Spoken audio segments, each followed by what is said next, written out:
សួស្តីបងប្អូនទាំងអស់គ្នាខ្ញុំបាទឌីថ្ងៃនេះយើងមកវិភាគហាងឆេងមាសបន្តទៀតយើងឃើញថាម្សិលមិញយើងបានចំណេញច្រើនមែនតែននៅលើការលក់មាសហើយថ្ងៃនេះយើងមកមើលម្ដងទៀតថាយើងអាចនឹងរកកន្លែងណាដែលអាចចូលបានរកផលចំណេញបន្ថែមទៀតតោះយើងចូលមើលទាំងអស់គ្នាបាទសួស្តីបងប្អូនឥឡូវនេះយើងមកមើលហាងឆេងមាស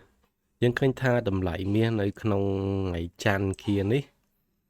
គឺមានការកើនឡើងមកវិញនៅតម្លៃជាង$40បាទ$30ជាងបាទ$35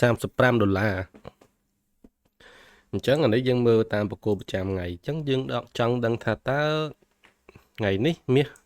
បន្តដំណើរទៅណាទៀតថ្ងៃនេះតម្រាព័ត៌មានយើងអត់មានទេហើយបច្ចុប្បន្ននេះមាសគឺនៅតំបន់មួយដែលកដាល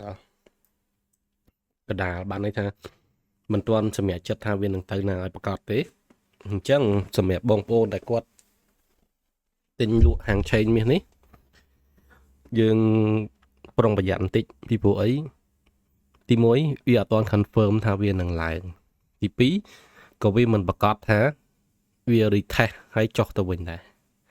អញ្ចឹងយើងប្រយ័ត្នកន្លែងហ្នឹងទាំងអស់គ្នាហើយអាទិត្យនេះយើងមាន non farm payroll នៅថ្ងៃសុក្រអញ្ចឹងវា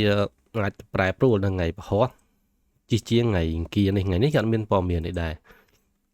អញ្ចឹងហើយម្សិលមិញយើងបានចូលតែម្ដងនេះផ្សារដោយសារខ្ញុំមើលទៅវាអត់សូវល្អ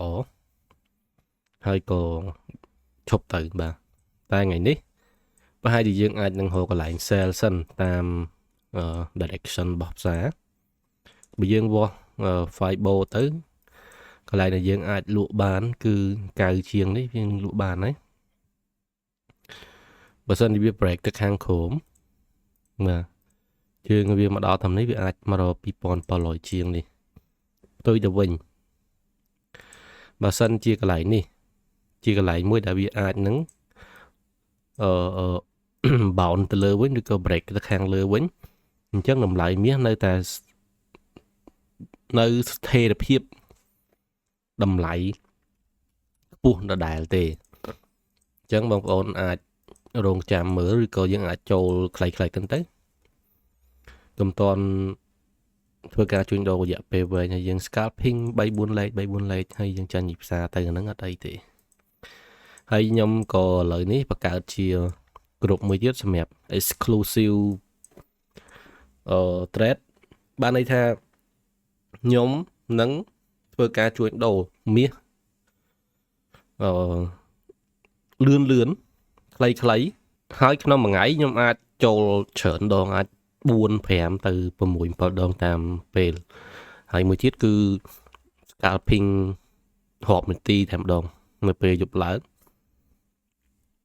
នេះជា tip មួយដែរបងប្អូនអញ្ចឹងខ្ញុំចង់បញ្យល់កន្លែងហ្នឹងមួយគឺឧទាហរណ៍ថាយប់ឡើងទីផ្សារមាសវាដើរឧទាហរណ៍បើសិនជាវាឡើងណាវាឡើងចុះពី3លេខចឹងទៅអញ្ចឹងកន្លែងហ្នឹងហើយដែលយើងអាចរកផលចំណេញបានលឿន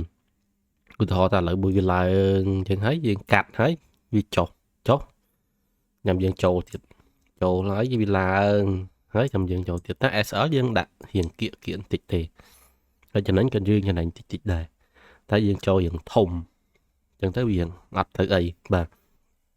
នេះខ្ញុំនៅបញ្យល់បងប្អូននៅក្នុង exclusive group តែខ្ញុំអត់បានរៀបចំធ្វើឲ្យច្បាស់ឲ្យតន់ទេក្នុងអាទិត្យនេះប្រហែលអាចនៅអាទិត្យក្រោយខ្ញុំត្រូវចងក្រងឯកសារមួយចំនួនអញ្ចឹងទៅអញ្ចឹងការភាពរបស់ខ្ញុំថ្ងៃនេះគឺអាចនឹងរងចាំ sale បងប្អូនណាបាទអញ្ចឹងចាំមើលម៉ោង London ចាំយើងចូលបាទអរគុណបងប្អូនទាំងអស់គ្នា